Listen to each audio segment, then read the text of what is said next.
नमो भगवते वासुदेवाय। ओम नमो भगवते वासुदेवाय। ओम नमो भगवते वासुदेवाय। नारायण नमस्कृत्य नरं चैव नरोत्तमं देवीं सरस्वतीं व्यासं ततो जयमुदीरये। नष्टप्रायेषु अभद्रेषु नित्यं भागवत सेवया भगवती उत्तम श्लोके भक्तिर्भवति नैष्ठिकी। कृष्णाय वासुदेवाय देवकी नंदनाय च नंदगोपकुमाराय गोविंदाय नमो नमः। जय श्री कृष्ण चैतन्य प्रभु नित्यानंद श्री अद्वैत गदाधर श्रीवासादि गौर भक्ता वृंद। हरे कृष्णा कृष्णा कृष्णा हरे हरे, हरे राम राम राम हरे हरे। हरे कृष्णा कृष्णा कृष्णा हरे हरे, हरे राम राम राम हरे हरे। हरे कृष्णा कृष्णा कृष्णा हरे हरे, हरे राम राम राम हरे हरे। हरे कृष्णा। सभी भक्तों को दंडवत प्रणाम। सभी का स्वागत है प्रातःकालीन श्रीमद् हरे भागवतम के कृष्ण सत्र प्रभु में। जी, दंडवत प्रणाम। हरे दंडवत कृष्ण प्रभु प्रणाम। जी। हरे प्रणाम कृष्णा प्रभु जी। माता जी। प्रणाम हरे माता जी, कृष्ण प्रणाम। प्रभु जी। प्रभु जी हरे एक कृष्ण बात है प्रभु प्रभु जी, दंडवत प्रणाम। जी, दंडवत सात्विक प्रणाम माता गोस्वामी जी। और आठवें गोस्वामी का नाम क्या बताया प्रभु जी आपने? भू एक भूगर्भ गोस्वामी। लोकनाथ गोस्वामी और एक हाँ, भूगर्भ भूगर्भ गोस्वामी। जी भूगर्भ हाँ और एक भूगर्भ। लोकनाथ ना और एक हाँ जी हाँ। लोक। जी हाँ, धन्यवाद। Yes yes yes. धन्यवाद। ठीक है ठीक प्रभु जी, है तो सात हम। और यस यस यस। ठीक है तो हम प्रवेश करते हैं आज के सत्र में। हमारा हमने कल पढ़ा श्लोक क्रमांक 36 में हमने पढ़ा पूर्ण पुरुषोत्तम भगवान श्री कृष्ण के आदेशानुसार कर्तव्य निर्वाह करते हुए मनुष्य निरंतर उनके नामों का तथा उनके गुणों का स्मरण करता है। जैसे जैसे हम उनके आदेश, क्या आदेश थे हमने कल पढ़ा, है ना। यत् करोषि यद अश्नासि यद जुहुषि ददासि यत् यत् तपस्येसि कौन्तेय तत्पुरुष मदर्पणम्। और क्या आदेश है, मन मना भव मद भक्तो मद्याजिमाम नमस्कुरु मामे वेश्यसि युक्तेवम आत्मानं मत परायण। ये दो आदेश दिए भगवान ने भगवत गीता के 9वें अध्याय में। वो कहते जो करते हो, जो खाते हो, जो तपस्या करते हो, जो दान देते हो, तुम्हारे जीवन में जो भी करते हो, वो सारे मुझे अर्पण करते करते करते, है ना। और कहते हैं अपना मन मुझे दो, मुझे नमस्कार करो, मुझे मेरी भक्ति करो, मेरे शरणागति करो, है ना। ये दोनों चीजें भगवान ने बोली 9वें अध्याय में। भगवान का आदेश क्या है, ऐसे अपने जीवन को जीना है। तो अगर ऐसे हम जीवन निर्वाह करेंगे तो हमारा क्या होगा, निरंतर उनका और उनके नामों का तथा उनके गुणों का स्मरण करेंगे। तो निश्चित है अगर सब कर्म भगवान को समर्पित करेंगे तो उन्हीं का स्मरण करेंगे, हे प्रभु आपकी प्रसन्नता के लिए कार्य कर। कोई भी दान देंगे तो प्रभु आपकी प्रसन्नता के लिए, कोई भी तपस्या करेंगे तो प्रभु आपकी प्रसन्नता के लिए। जब सब काम उनको समर्पित करेंगे तो उनका स्मरण करेंगे ही करेंगे, दिन रात उनका स्मरण आएगा ही आएगा, इसमें कोई शक ही नहीं। और ऐसा करने से क्या होगा, धीरे धीरे हमको जो है ना उनकी शुद्ध भक्ति की प्राप्ति होती है। जैसे जैसे भगवान के हम स्मरण करते हैं, भगवान को सारे कार्य समर्पित करते हैं, तो धीरे से हम देखते हैं हमारे जीवन में एक आध्यात्मिक गुरु का प्रवेश होता है। और वो आध्यात्मिक गुरु हमको भगवान की भक्ति के बारे में और गूढ़ रहस्य बताता, ऐसे भक्ति करो, ये करो, वो करो, सारी चीजों का मतलब भगवान की कृपा से गुरु मिलते हैं, फिर गुरु की कृपा से भगवान की प्राप्ति होती है। ठीक है तो हम अब श्लोक क्रमांक 37 में आज प्रवेश करते हैं। ठीक है तो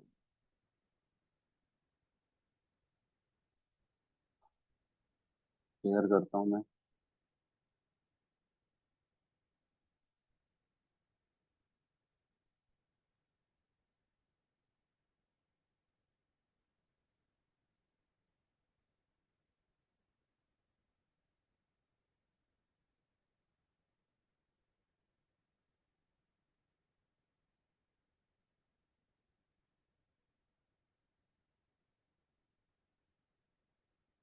37 37 ही है ना आज का। कल हमने 36 किया था ना। हरी बोल।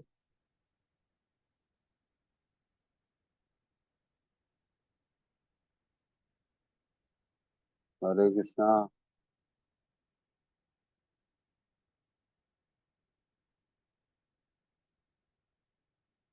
जी प्रभु जी 36 किया था। 36 किया, 37 आज का, ठीक है। जी प्रभु जी। रात में दोहराएंगे अनम्यूट 37 नहीं हो नंबर। रहा था हाँ मैं लॉक कर दिया था, जी। कोई बात नहीं, ठीक है। ओम नमो भगवते तुभ्यम। ओम नमो भगवते तुभ्यम वासुदेवाय धीमहि वासुदेवाय धीमहि प्रद्युम्न प्रद्युम्नाय प्रद्युम्नायाधीन अनिरुद्धाय प्रद्युम्नाय नमः संकर्षणाय च नमः ओम नमो भगवते तुभ्यम ओम नमो भगवते वासुदेवाय धीमहि वासुदेवाय धीमहि प्रद्युम्नाय अनिरुद्धाय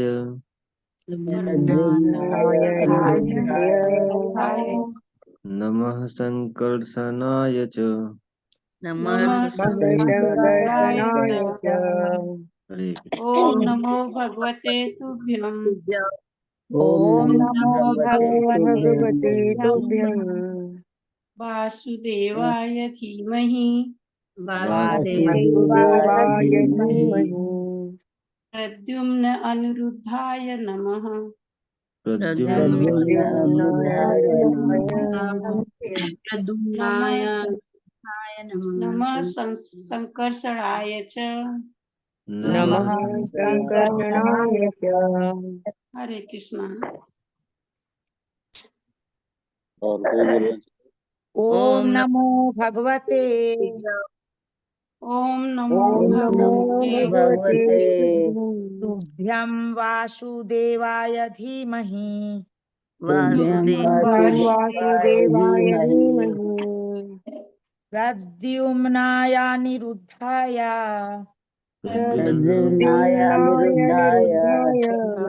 नमः संकर्षणाय च।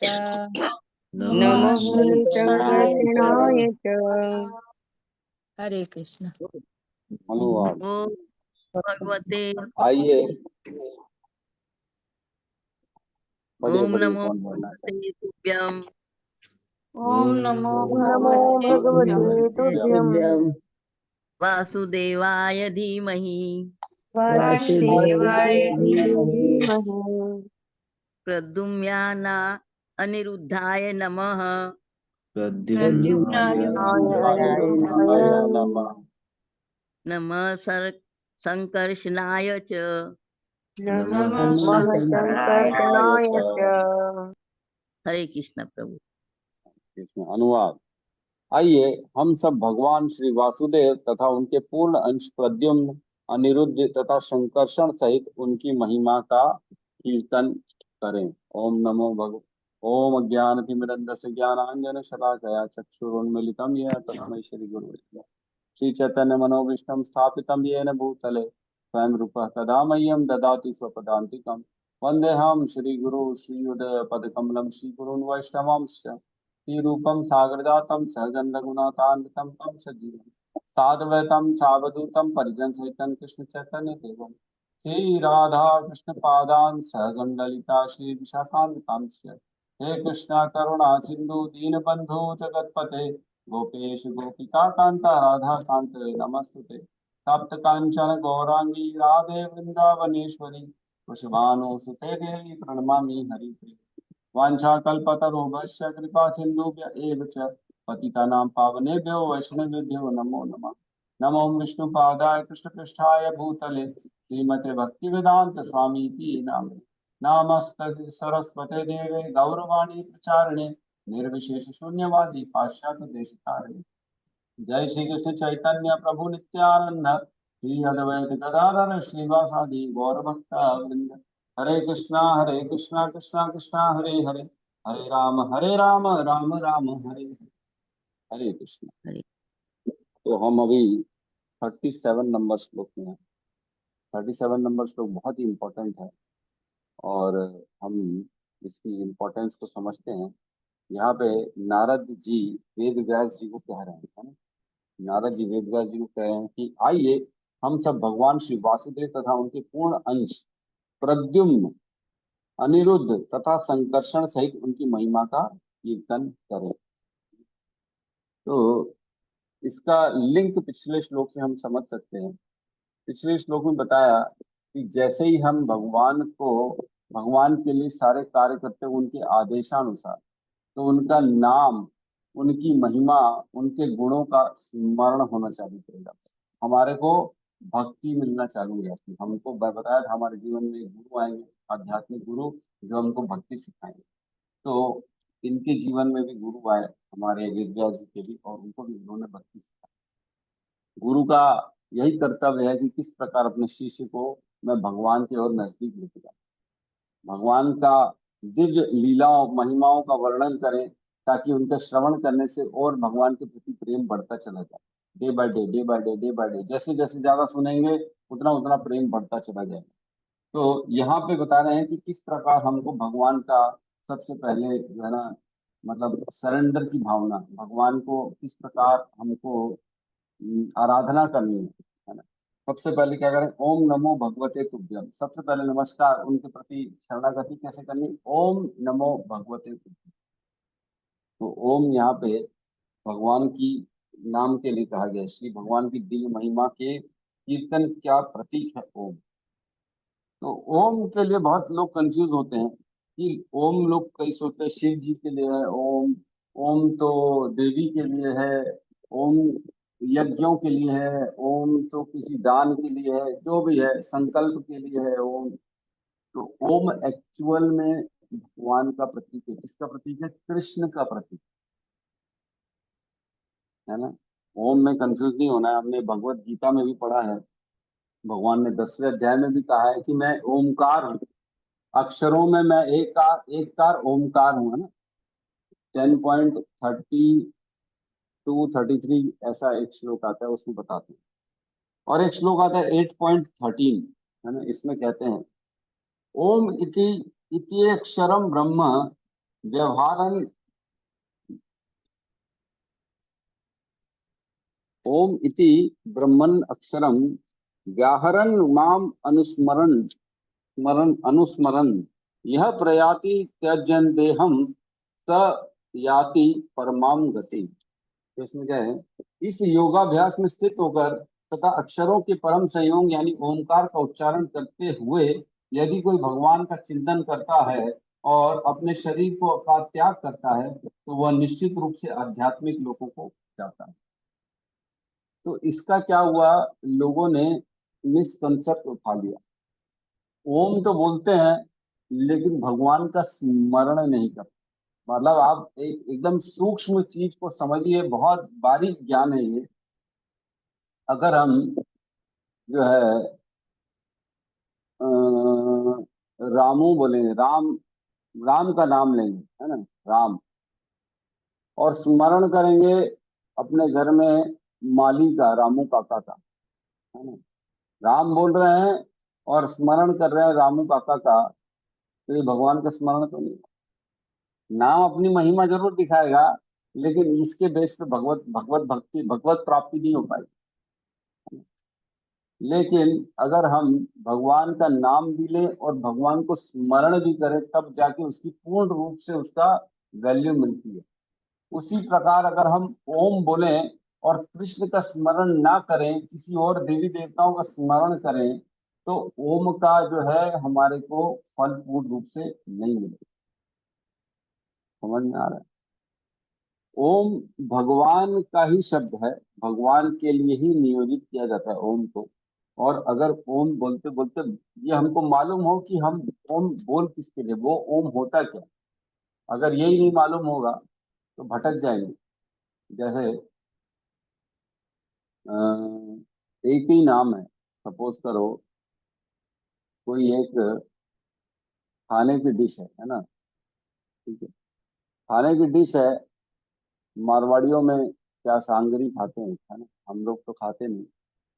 तो एक सांगरी डिश होती है, और पहले वो, मतलब मैं अपना अनुभव बता रहा हूँ, मैं, वो मेरा एक मित्र, बहुत अच्छा है, बहुत अच्छा डिश है, बहुत अच्छा है, खाएंगे, बहुत, मैं तेरे को खिलाऊंगा बोलता था, बचपन की बात बता, बोलता था अरे एकदम मजा आ जाएगा, इतना अच्छा है, इतना अच्छा है।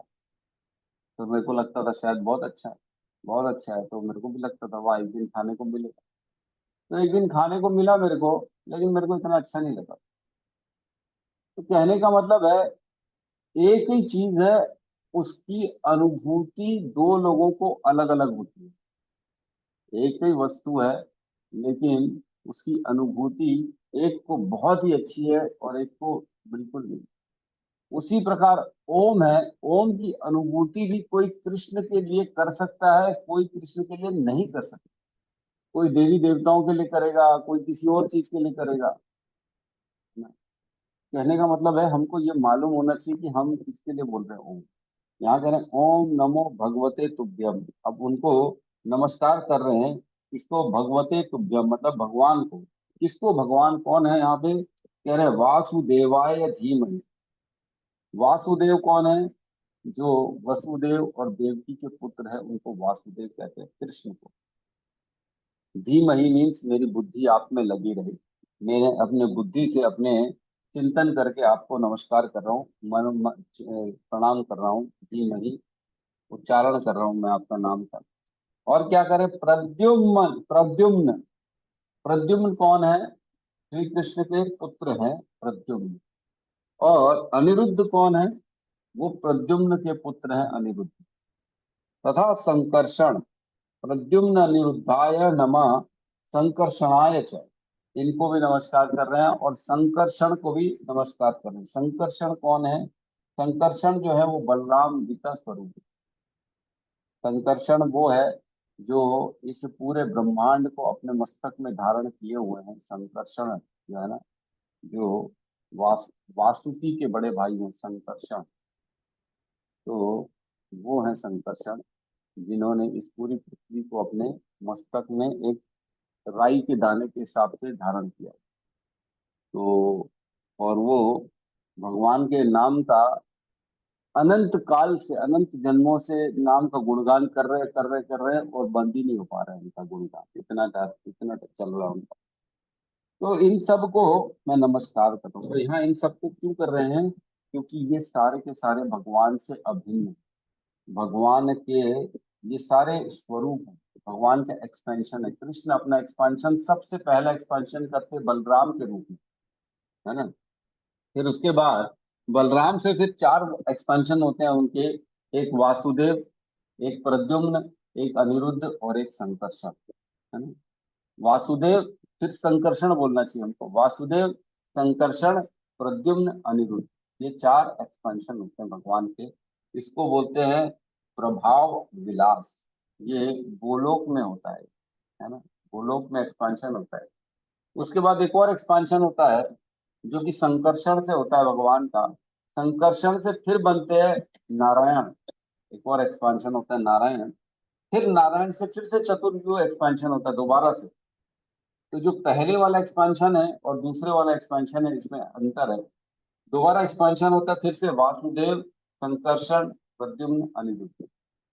तो दो दो एक्सपेंशन क्यों हो रहे हैं, तो पहला वाला जो एक्सपेंशन है उसको बोलते हैं प्रभाव विलास, और दूसरा वाला चार का एक्सपेंशन होता है जो होता है वैभव विलास। तो ये थोड़ा सा ऊपर से जा सकता है। तो कुल मिला के हमको ये समझना है, जो पहला वाला एक्सपांशन है वो गोलोक का एक्सपांशन है। गोलोक, जो वहां पे गोलोक में वृंदावन है, वहां पे ही एक्सपांशन चल रहा है। हम जानते हैं गोलोक में भी एक वृंदावन है जो यहाँ के जैसा ही है, सेम टू सेम।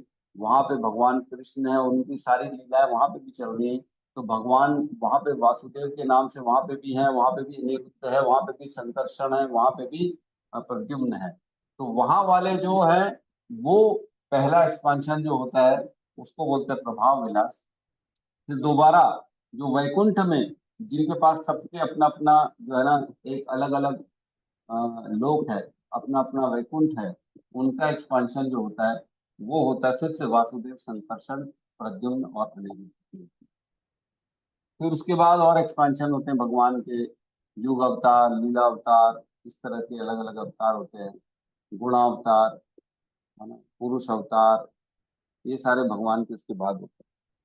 तो कुल मिला के यहाँ पे कह रहे हैं कि भगवान के नाम का हमको जो है ना स्मरण करना चाहिए ताकि हम अपने सारे कार्यों से मुक्त हो सके। मतलब हर चीज हमको भगवान को स्मरण करते करते करनी चाहिए सबसे पहले, है ना, उनको नमस्कार करना चाहिए। तो ये श्लोक अच्छा है, इसको याद कर लेंगे तो हमको भी भगवान को जो है ना आप हमेशा ये श्लोक के माध्यम से, क्योंकि ये गुरु परंपरा से हासिल हुआ है, गुरु परंपरा से कोई भी मंत्र, प्रणाम मंत्र हासिल होता है तो उसमें बहुत ही जो है शक्ति आ जाती है, गुरुओं की शक्ति आ जाती है।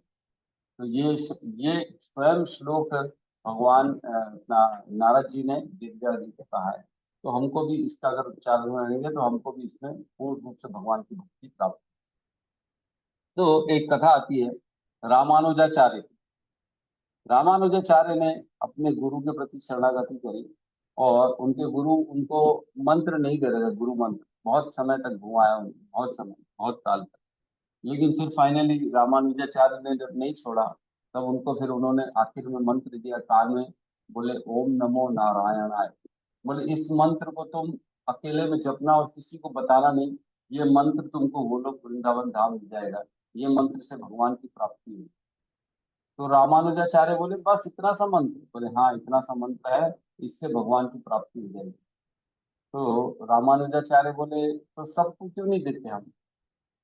तो राम बोले नहीं नहीं, किसी को देना नहीं, अगर किसी को दोगे तो तुम्हारे को बहुत पाप लगेगा, तुम नरक में चले जाओगे, क्योंकि ये मंत्र तुम्हारे गुरु ने तुमको दिया है और तुम इसके अधिकारी हो, है ना? तुमने इसके लिए काफी प्रयास किया है, काफी श्रम किया।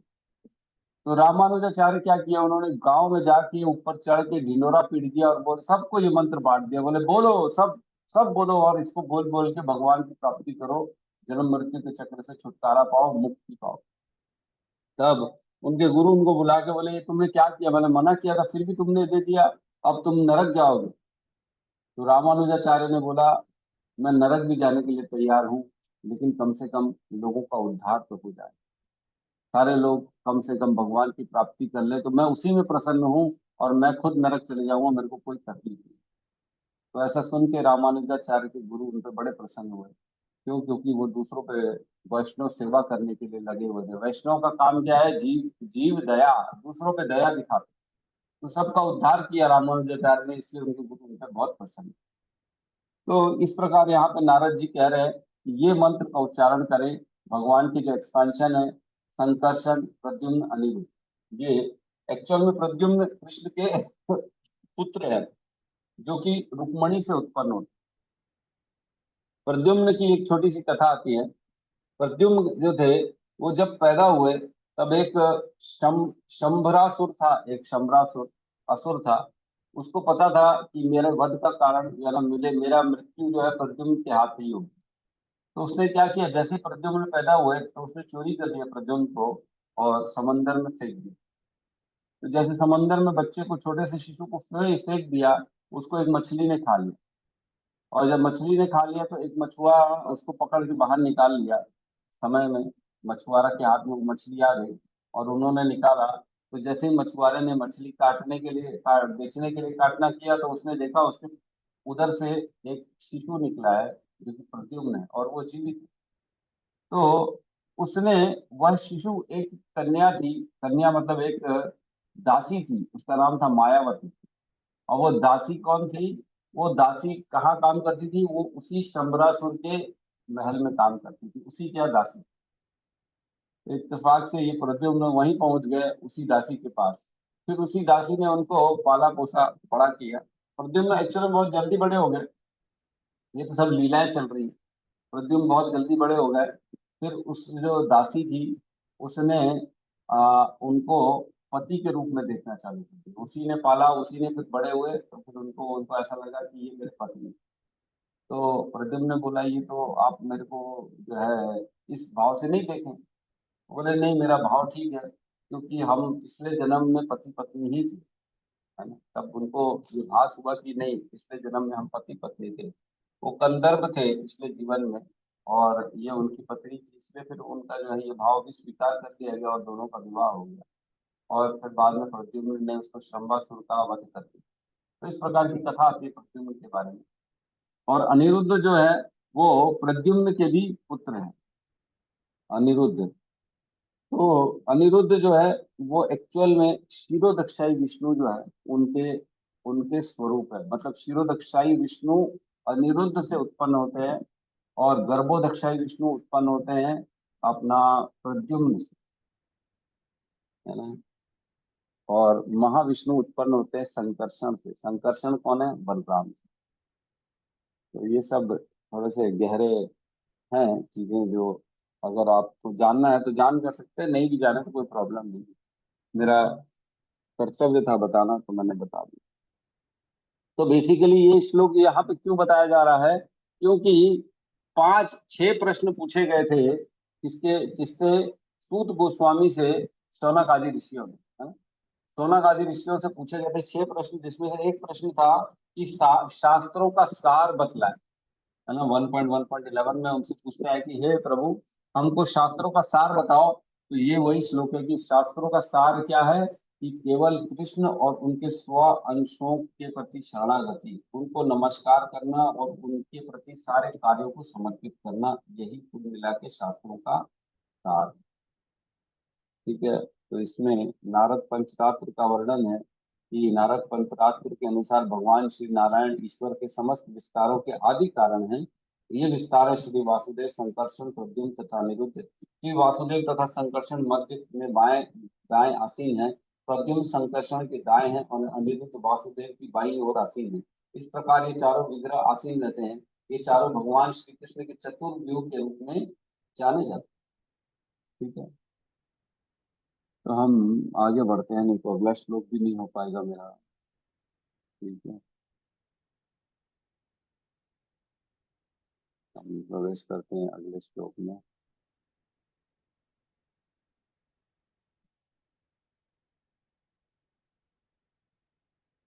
तो तात्पर्य पढ़ लीजिएगा, नहीं तो समझ में नहीं आएगा, मुश्किल हो जाएगी। ठीक है। श्लोक नंबर 38 साथ में दोहराएंगे। इति मूर्त्यभिधानेन,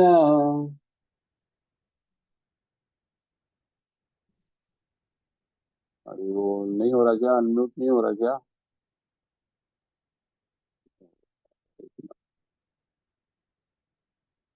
अभी हो रहा अनम्यूट?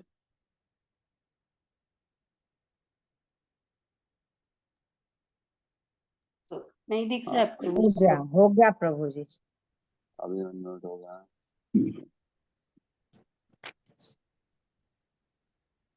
हाँ। इति मूर्त्यभिधानेन इति मूर्तिभिधानेन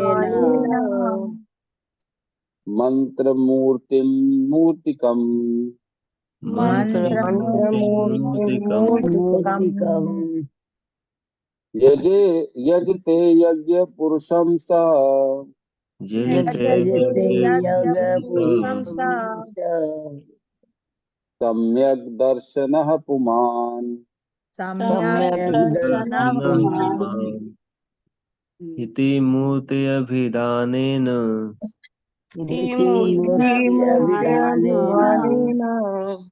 मन्त्रमूर्तिं मूर्तिकम् मंत्रमूर्तिम्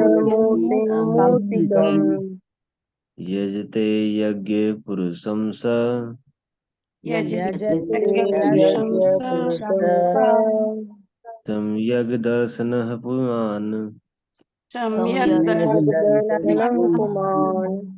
हरे कृष्ण। हरे कृष्ण।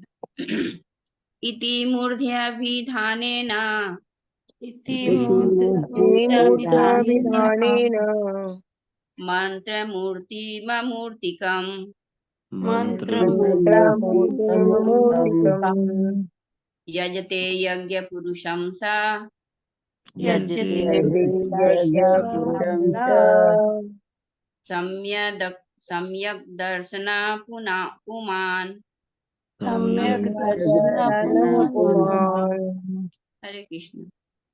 हरे कृष्ण। अनुवाद।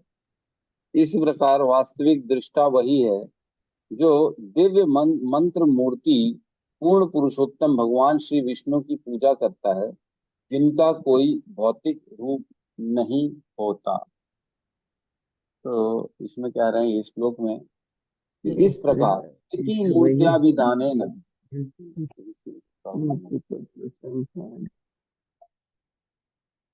इति मूर्त्याभिधानेन, है ना, भगवान का इस प्रकार किस प्रकार, जैसे पिछले श्लोक में भगवान का हमने भगवान की मंत्र उच्चारण किया, उनको प्रणाम मंत्र किया और उनका स्मरण किया, वासुदेव, प्रद्युम्न, अनिरुद्ध और संकर्षण का उनको नमस्कार करते उनका स्मरण किया। इसी प्रकार मूर्ति अभिधानेन, ऐसे बोलने मात्र से, भगवान का स्मरण करने से, उनका नाम लेने से, उनका उच्चारण करने से, मूर्त्य, उनका एक स्वरूप जो होता है, मंत्र मूर्तिम अमूर्तिकम, ऐसे जिस भी मंत्र का, सपोज करो प्रद्युम्न का आप नाम लेंगे तो एक प्रद्युम्न की छवि आ जाएगी मन में, है ना। अनिरुद्ध का नाम लेंगे तो एक अनिरुद्ध की छवि आ जाएगी मन में। संकर्षण का नाम लेंगे तो संकर्षण की छवि आ जाएगी मन में। कृष्ण का नाम लेंगे तो कृष्ण की छवि आ जाएगी। अगर लाला का नाम लेंगे, छोटे से ग्वाल बाल का, तो भगवान लाला के रूप में स्मरण आएंगे, है ना। श्याम सुंदर का अगर नाम लेंगे तो वो राधा के साथ श्याम सुंदर का स्मरण आ जाएगा हमारे, है ना।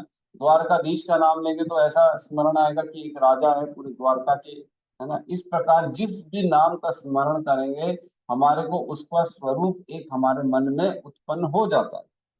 मंत्र मूर्तिम अमूर्तिकम, अमूर्तिकम मीन्स जिनका लेकिन भौतिक स्वरूप नहीं है। भगवान इस संसार में आते हैं तो क्या वो भौतिक शरीर धारण करते हैं? नहीं करते। अब जानंती माम मूढ़ा मानुषिम तनुआश्रितम परम भावो आ जानंतो मम भूत महेश्वर, भगवान 9वें अध्याय में कहते हैं मेरे को नहीं जानते। अब जानंती माम मूढ़ा, बेवकूफ लोग जो होते हैं वो मुझे नहीं जानते हैं। मानुषिम तनुआश्रितम, उनको लगता है मैं तो मनुष्य का शरीर स्वीकार करता हूँ। मनुष्य के शरीर में देखते हैं मेरे को तो उनको लगता है मैं भी मनुष्य के रूप में ही हूँ, जो कि बेवकूफ है, जो नहीं जानते। भगवान कभी भी मनुष्य शरीर धारण नहीं करते हैं।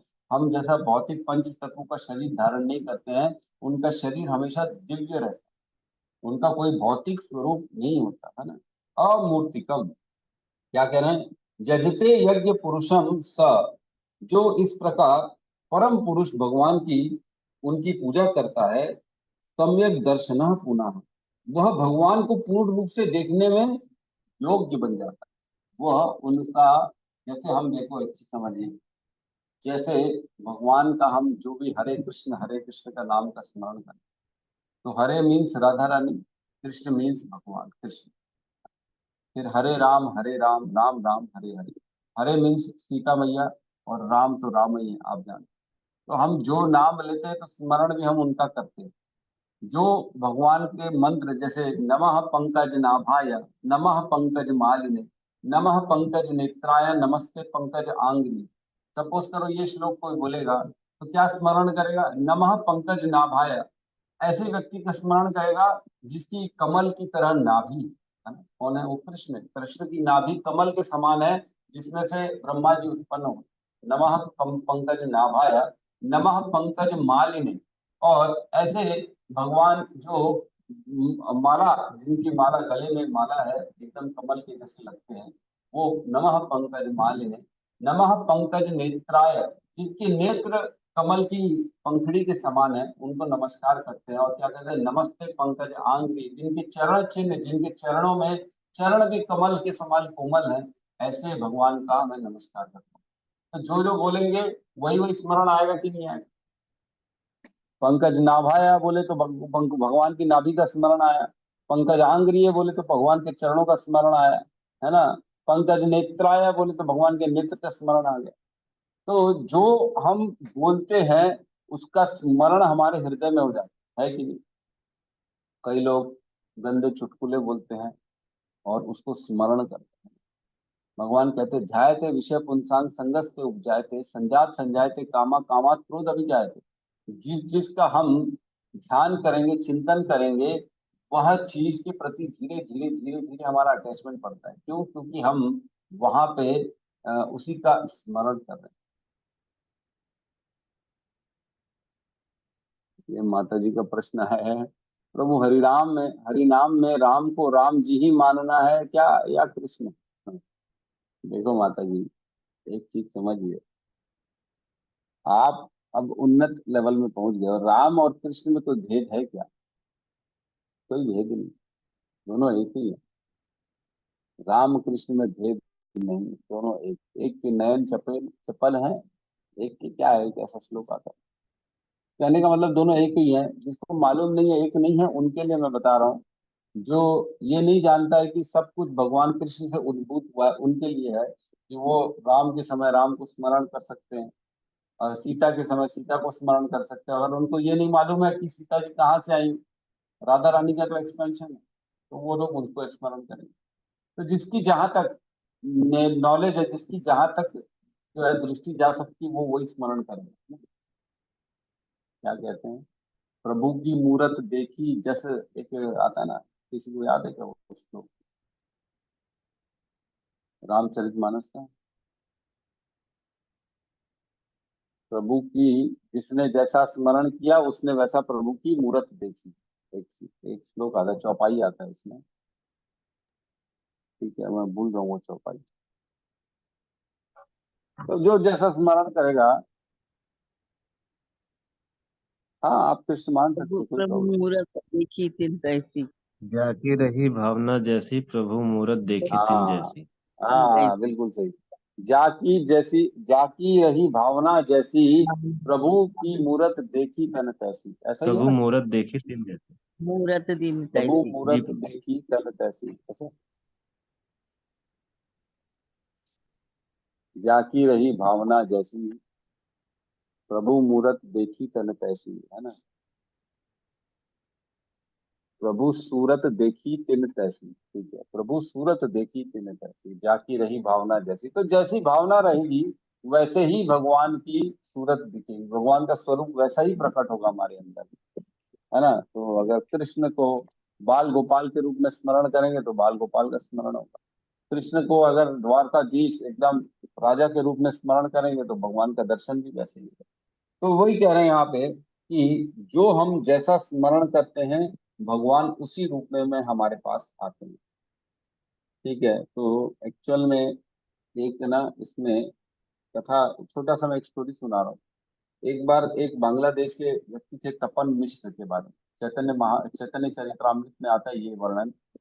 तपन मिश्र जो थे ना, वो बड़े सिंसियर थे अपने जीवन के उद्देश्य को लेकर कि करना क्या जीवन में। वो बहुत लोगों से पूछते थे क्या करना है क्या करना है, कोई उनको सेटिस्फाई नहीं कर पा रहा।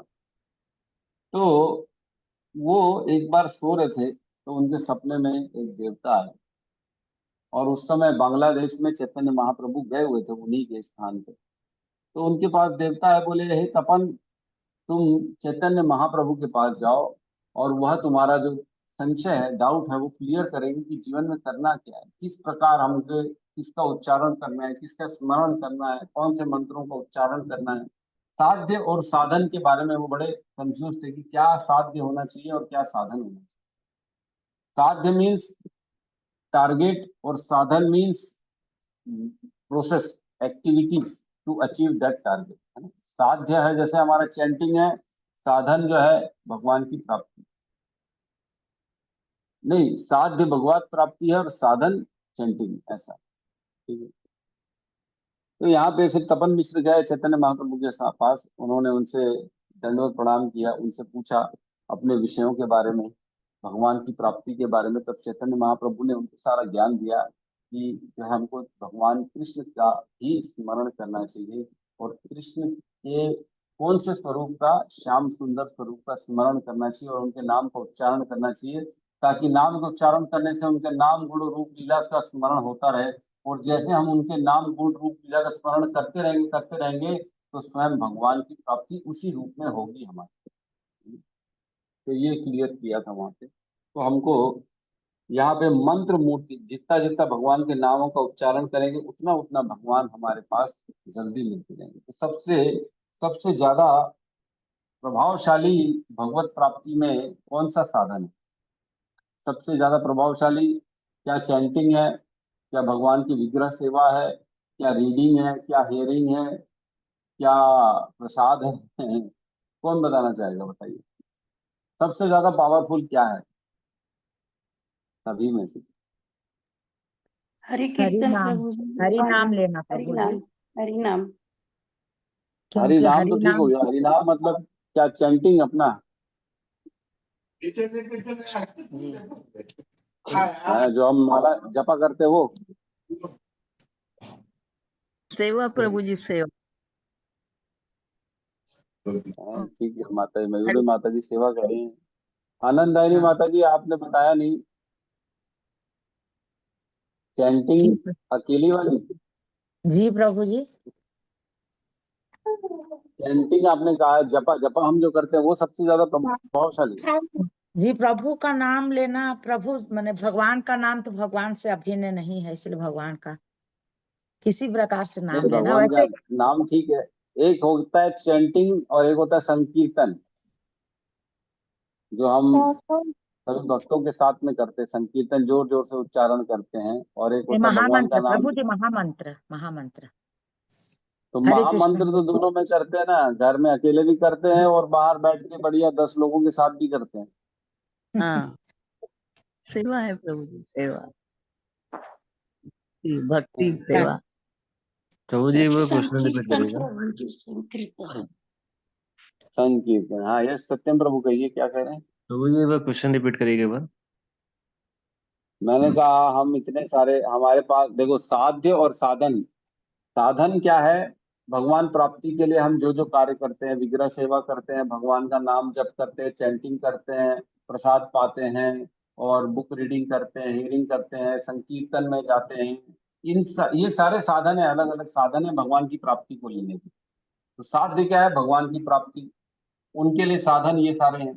तो इन सभी साधनों में से सबसे प्रभावशाली कौन सा साधन है?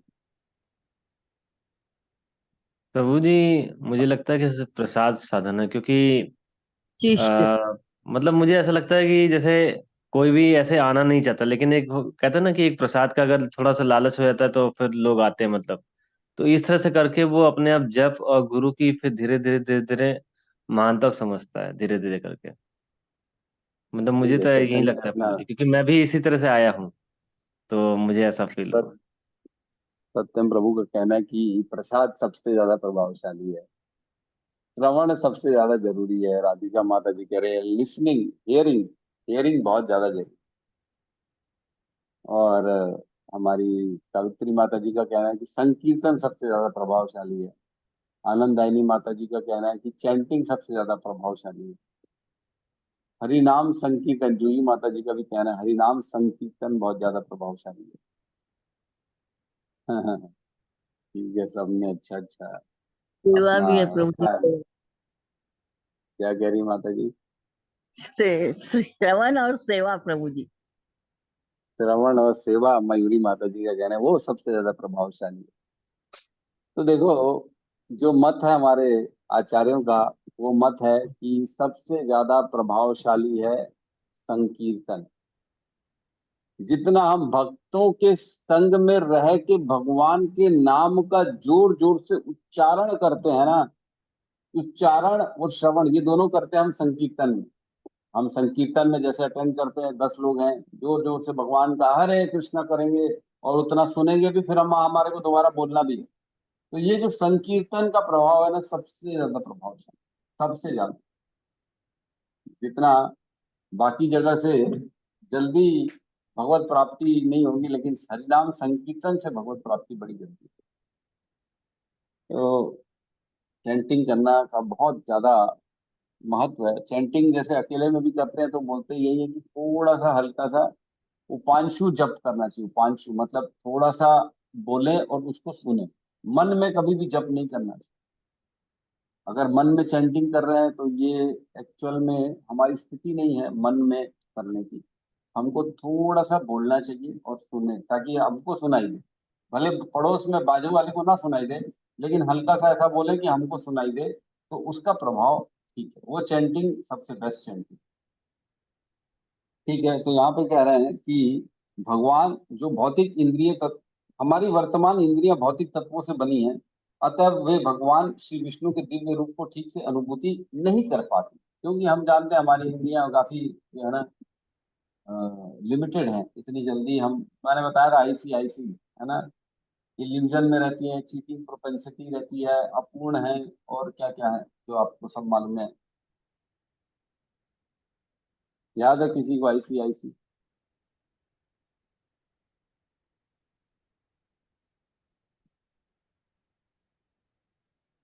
कौन बताएगा जल्दी? क्या क्या बोलती है, नहीं लिया। हमारी वर्तमान इंद्रियां भौतिक तत्वों से बनी हैं, तो हमारे अंदर क्या कमियां रह जाती हैं? मैंने बताया था। आनंदायनी माता जी, आप बताइए। मैं नहीं समझ पा रही प्रभु जी, और एक बार बोलिए। हमारी इंद्रियां जो हैं, जो भौतिक तत्व से बनी हैं, तो हमारे अंदर हमेशा कमियां रह जाती हैं, है ना, जिसके कारण हम भगवत प्राप्ति आसानी से नहीं कर पाते, हम समझ नहीं पाते हैं। तो वो क्या कमियां हैं जिनके कारण हम ये आध्यात्मिक ज्ञान को नहीं समझ पाते? क्या चीज है? आईसी याद है? नहीं है? सत्यम प्रभु, आप बताइए। चलिए,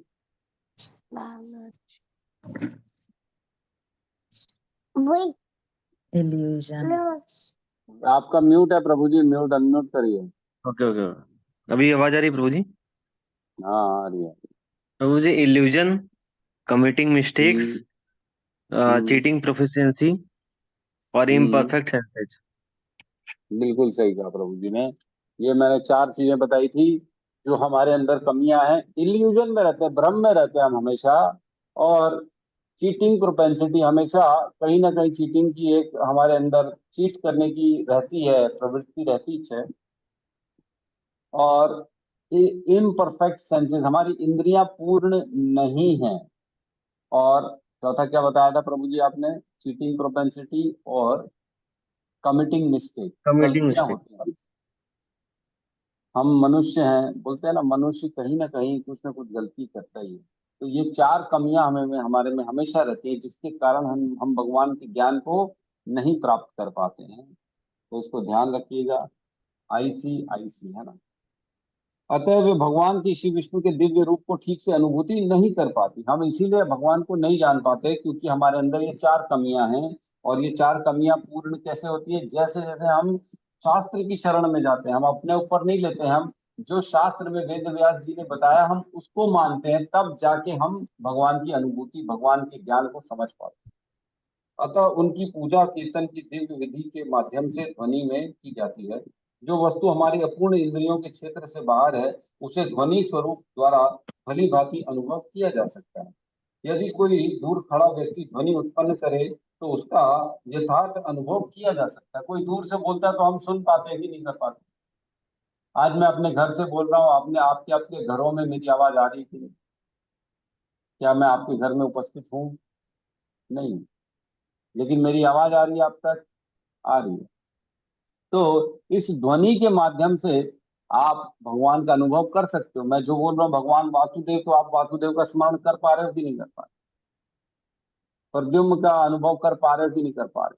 तो वही है कि ध्वनि से हम भगवान तक पहुंच सकते हैं। यदि भौतिक दृष्टि से यह संभव है, तो फिर आध्यात्मिक दृष्टि से क्यों नहीं होगा? तो बता रहे हैं, जब व्यक्ति कोई सोता है तो उसकी इंद्रियां सारी बंद हो जाती है, लेकिन जो सुनने की इंद्रिय है ना, वो चालू रहती है। कान, कर्ण, उसको जैसे चिल्लाओगे उठ जा, उठ जाता है वो। जैसे वो तो सोया हुआ था। बाकी चीजें सब रखोगे आप, खुशबू रखोगे खाने की, तो नहीं उठ पाएगा वो, है ना। और कोई भी चीज करोगे तो भी नहीं उठ पाएगा, लेकिन ध्वनि उसकी चालू रहती है, वो ध्वनि से उड़ जाता है। यह अनुभव कोई कोरा निराकार अनुभव नहीं है, यह विशुद्ध सच्चिदानंद स्वरूप दिव्य भगवान का वास्तविक अनुभव है। तो मात्र जैसे हम देखते हैं यूट्यूब में किसी महान आचार्य किसी की वाणी सुनकर, भागवत कथा सुन के हमारे अंदर भी भक्ति उत्पन्न हो जाती है। तो ये मात्र वाणी से, मंत्र से भगवान का स्मरण किया जा सकता है और भगवान की प्राप्ति करी जा सकती है। जिस प्रकार हम देखते हैं कि किसी भी मूर्ति को प्राण प्रतिष्ठा करने के लिए मंत्रों का उच्चारण होता है। प्राण प्रतिष्ठा होती है ना मूर्तियों मंदिरों में, मंत्रों के उच्चारण मात्र से भगवान वहां प्रवेश कर जाते उस मूर्ति के अंदर और सेवा लेना चालू करते। तो ये कैसे होता है? ध्वनि से, मात्र ध्वनि, मंत्रों के उच्चारण से भगवान जो कि वो उस धाम में बैठे हैं इधर पहुंच जाते हैं हमारे मंत्रों से, मात्र में। तो मंत्रों का बहुत बड़ा महत्व है। जितना जितना हम भगवान का मंत्र लेंगे उतना उतना भगवान हमारे को अनुभव गम्य हो जाएंगे, अनुभव करना हम चालू कर देंगे भगवान। ठीक है, किसी को कोई प्रश्न है तो हम ले सकते हैं।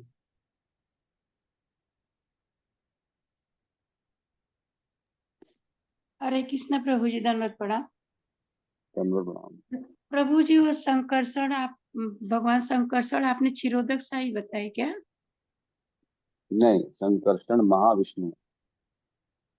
तो वो कौन से गर्भोदक साई या क्षीरोदक साई आपने कुछ बताया, वो क्या है? हाँ हाँ, देखो संकर्षण जो होता है उनका स्वरूप है महाविष्णु का, प्रद्युम्न का स्वरूप है गर्भोदक्षाई विष्णु का, और अनिरुद्ध का स्वरूप है क्षीरोदक्षाई विष्णु। जी, धन्यवाद प्रभु ठीक जी। है।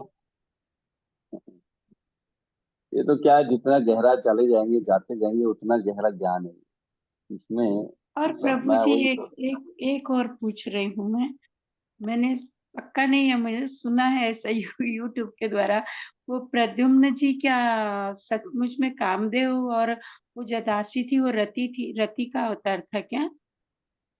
मैंने क्या कह रहे यूट्यूब हैं? में देखा है प्रभु जी, शास्त्र में नहीं देखा है।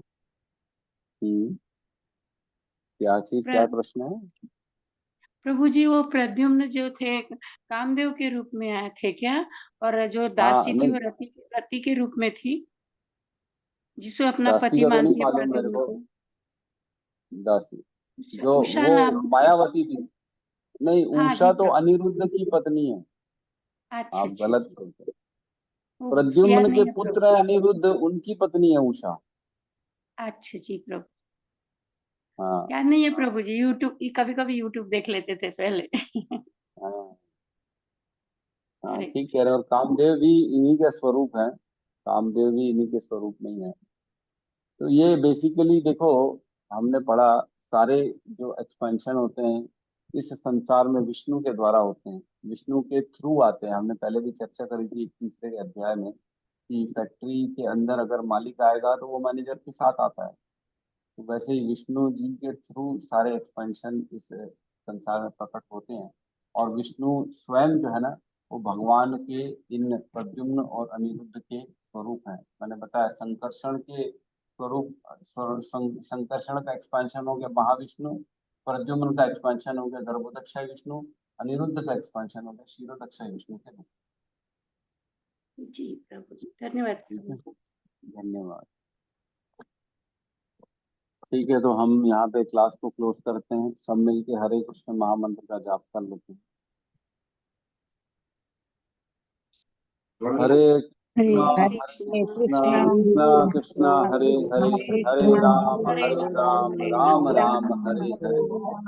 राम राम हरे हरे। समस्त समस्त भक्त भक्त वृंद वृंद की जय। जय। जगत गुरु जगत शील गुरु प्रभुपाद श्रील की जय। प्रभुपाद की जय। जय निताय गौर गौर प्रेमानंदे, हरि हरि बोल। हरि हरि बोल, हरि हरि हरि बोल। हरि। धन्यवाद।